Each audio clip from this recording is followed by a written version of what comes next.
اس کی پھر گناہ مت کریے گا، اگر سمندر میں اپنی شہرت کے ساتھ اس کی پرواہ مت کرنا، نماز مت چھوڑنا، نماز نماز نماز نماز نماز۔ السلام علیکم ورحمۃ اللہ وبرکاتہ۔ محترم سامعین کرام، ناظرین کرام، آج ہم پھر آپ کی خدمت عالیہ میں حاضر ہوئے ہیں چند ضروری اور اہم باتیں لے کر کے۔ اس سے پہلے کہ گفتگو کا سلسلہ آگے بڑھے، آئیے میں بھی پڑھتا ہوں اور ہم سب مل کر پڑھتے ہیں درود پاک، اور انشاءاللہ العزیز درود پاک کے فضائل پر بھی جو ہے گفتگو ہوگی انشاءاللہ العزیز۔ اللہ تبارک و تعالیٰ کی بارگاہ کرم میں دعا ہے کہ مولا تمام سامعین و ناظرین کو سننے کے بعد سمجھ، اور سمجھ کے بعد عمل کی توفیق عطا فرمائے۔ اللہم صلی علی سیدنا و مولانا محمد، اللہم صلی علی سیدنا و مولانا محمد، اللہم صلی علی سیدنا و مولانا محمد۔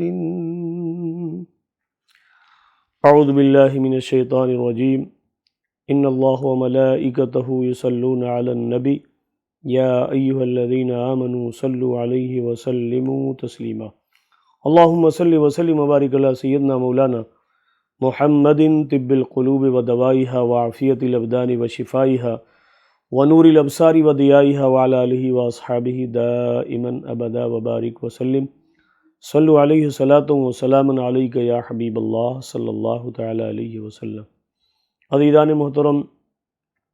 آیت قرآنیہ کے بعد جو میں نے درود پاک پڑھا، اسی کا نام درود شفا ہے، اور درود شفا کے فضائل میں یہ آتا ہے، اور جیسا کہ آپ نے الفاظ میں دیکھا کہ نور الابصار و ضیائها وعافیت الابدان و شفائها، بدن کا ذکر کیا اور آنکھوں کا ذکر کیا کہ ہم درود کا درود پڑھیں، اور ہمارے اجسام میں، وجود میں جتنی چیزیں بیماری کے تعلق سے پھیلی ہوئی ہیں، اللہ تبارک و تعالی درود پاک کے، اور خاص طور سے درود شفا اس کا نام اسی لیے رکھا گیا کہ اس میں ہم درود کا درود پڑھتے ہیں اور اپنے اعضاء کی بیماریوں کا تذکرہ کرتے ہوئے اللہ رب العزت کی بارگاہ سے ہم شفا مانگتے ہیں، اور اللہ رب العزت شفا عطا بھی فرماتا ہے، کیونکہ اسی کی دعوت مبارکہ ہے کہ بندہ اللہ رب العزت سے یقیناً ڈائریکٹ جو ہے مانگ سکتا ہے، اور وہ رب ذوالجلال کی ذات دینے پہ بھی قادر ہے، مگر یہ ہم اہل سنت والجماعت کے حصے میں جو آیا کہ ہم ہر مقام پر اپنے پیارے نبی کریم صلی اللہ تعالی علیہ وسلم کو اپنی دعاؤں سے پہلے بھی اور اپنی دعاؤں کے بعد بھی وسیلہ بناتے ہیں، تو اللہ تبارک و تعالیٰ اسے ضرور بالضرور قبول فرماتا ہے۔ اور اسی رب نے دعوت پیش کی کہ تم جب اپنی جانوں پر ظلم کر بیٹھو، میری نافرمانی کرو، گناہ کرو، تو میرے محبوب کی بارگاہ میں آؤ، اور اگر تم نے میرے محبوب کو، اپنے پیارے نبی کو، ہمارے بھیجے ہوئے رسول کو ہمارے درمیان وسیلہ بنایا، تو اللہ تبارک و تعالیٰ ارشاد فرماتا ہے کہ اگر تمہارے لیے وہ رسول سفارش کر دیں گے تو تم اپنے رب کو توبہ قبول کرنے والا پاؤ گے۔ قرآن پاک کی آیت کریمہ ہے وَلَوْ أَنَّهُمْ إِذ ظَلَمُوا أَنفُسَهُمْ جَاءُوكَ فَاسْتَغْفَرُوا اللَّهَ وَاسْتَغْفَرَ لَهُمُ الرَّسُولُ لَوَجَدُوا اللَّهَ تَوَّابًا رَحِيمًا۔ عزیزان محترم، یہ درود پاک ایک ایسا وظیفہ ہے، ایک ایسی عبادت ہے کہ صحابہ کرام جب مچلے تو حضور کی بارگاہ میں عریضہ پیش کیا کہ یا رسول اللہ صلی اللہ تعالی علیہ وسلم، کوئی ایسی عبادت ہمیں بتلائیں کہ جو ریا سے اللہ نے پاک کر دیا ہو، ریا سے خالص کر دیا ہو، تو اللہ رب العزت نے القاء فرمایا کہ میرے پیارے محبوب اپنے امتیوں سے، میرے بندوں سے یہ کہہ دو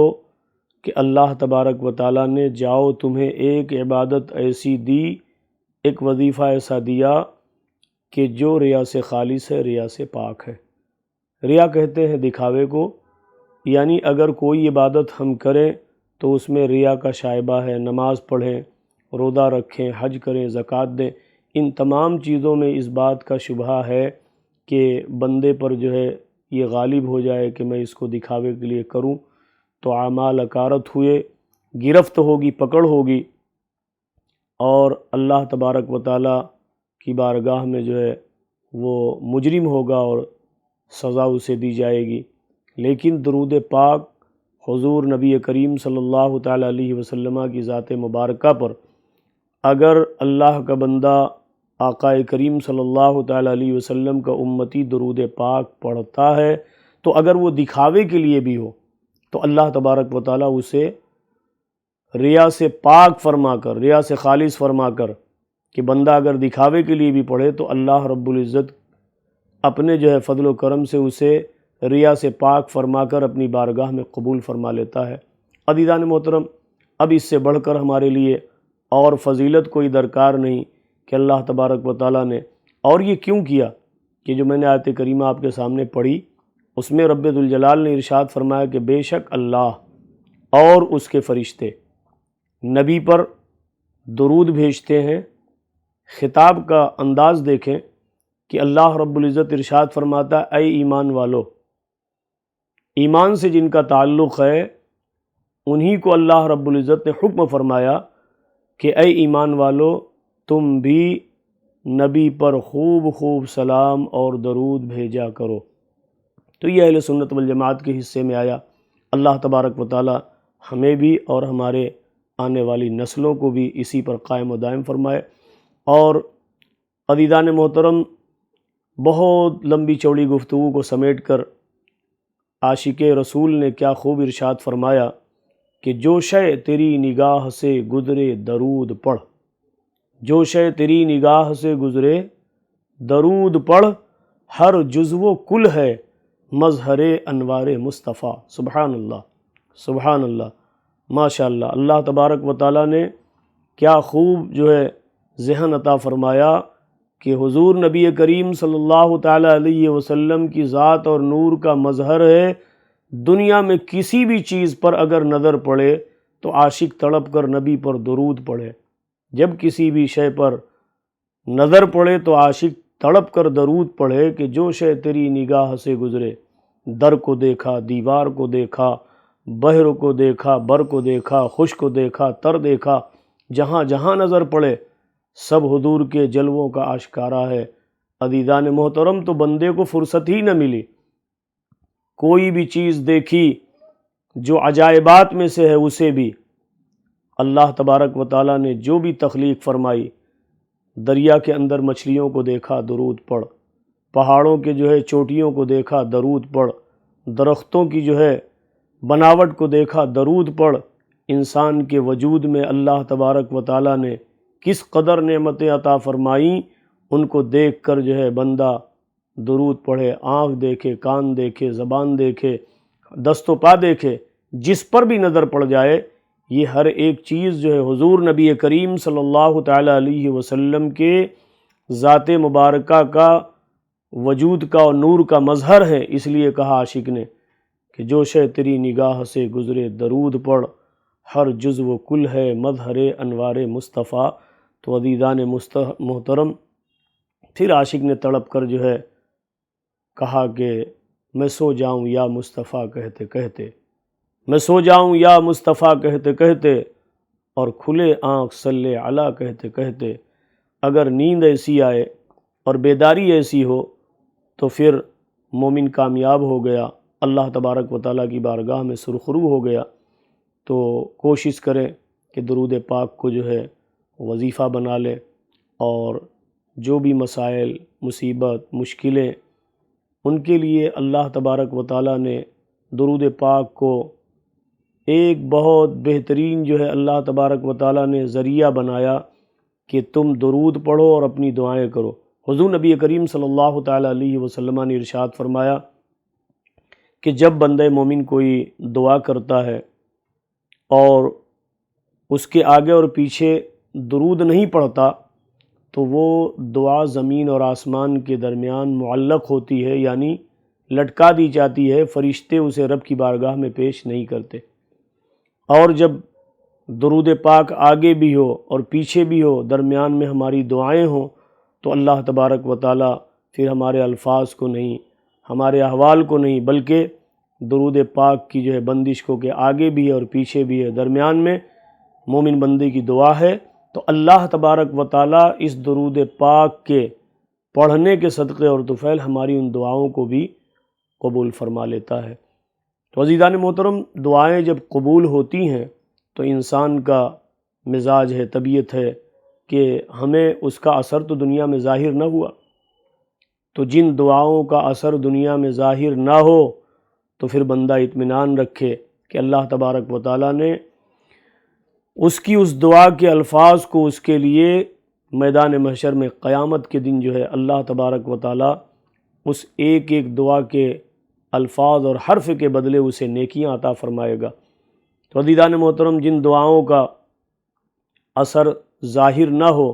تو پھر دعا مانگنے سے رکنا نہیں چاہیے، مایوس نہیں ہونا چاہیے، بلکہ مانگنا بندے کا حق ہے اور عطا فرما دینا یہ رب ذوالجلال کا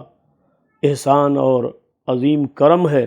لیکن یاد رکھیں کہ اگر کسی دعا کا اثر اور اس کا نتیجہ دنیا میں ظاہر ہو جائے تو پھر آخرت میں اس کا کوئی حصہ نہیں، لیکن اگر کسی نیک دعا کا اثر اللہ تبارک و تعالیٰ اپنی حکمت سے بندے کے لیے جو بہتر ہو وہ عطا فرمائے تو اس پر بندے کو صابر اور شاکر رہنا چاہیے، اس لیے کہ یہ دعا اس کے لیے میدان محشر میں اللہ تبارک و تعالیٰ ایک ایک لفظ کا جو ہے بدلہ عطا فرمائے گا۔ تو جب ہمیں یہ معلوم پڑ گیا تو پھر بندے کو اطمینان ہوا کہ کاش ہماری جو ہے جو دعائیں کی جاتی ہیں اللہ تبارک و تعالیٰ ان تمام دعاؤں کا اثر دنیا میں بھی ظاہر فرمائے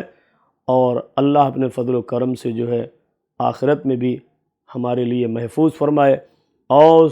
اس رب کریم رب ذوالجلال جو مالک حقیقی ہے، ہم سب کا معبود حقیقی ہے، اس کے خزانہ غیب میں کوئی کمی نہیں۔ آئیے دعا کر لیں کہ اللہ تبارک و تعالیٰ کی بارگاہ میں ہم جب جب نیک دعائیں کریں تو اللہ تبارک و تعالیٰ اپنے فضل و کرم سے ہمیں دنیا میں بھی اس کا صلہ عطا فرمائے اور ہماری اس دعا کو جو ہے اللہ تبارک و تعالیٰ ہمارے لیے، ہم سب کے لیے آخرت میں بھی محفوظ فرما دے۔ امید ہے کہ آپ جو ہے درود پاک کو اپنا وظیفہ بنا کر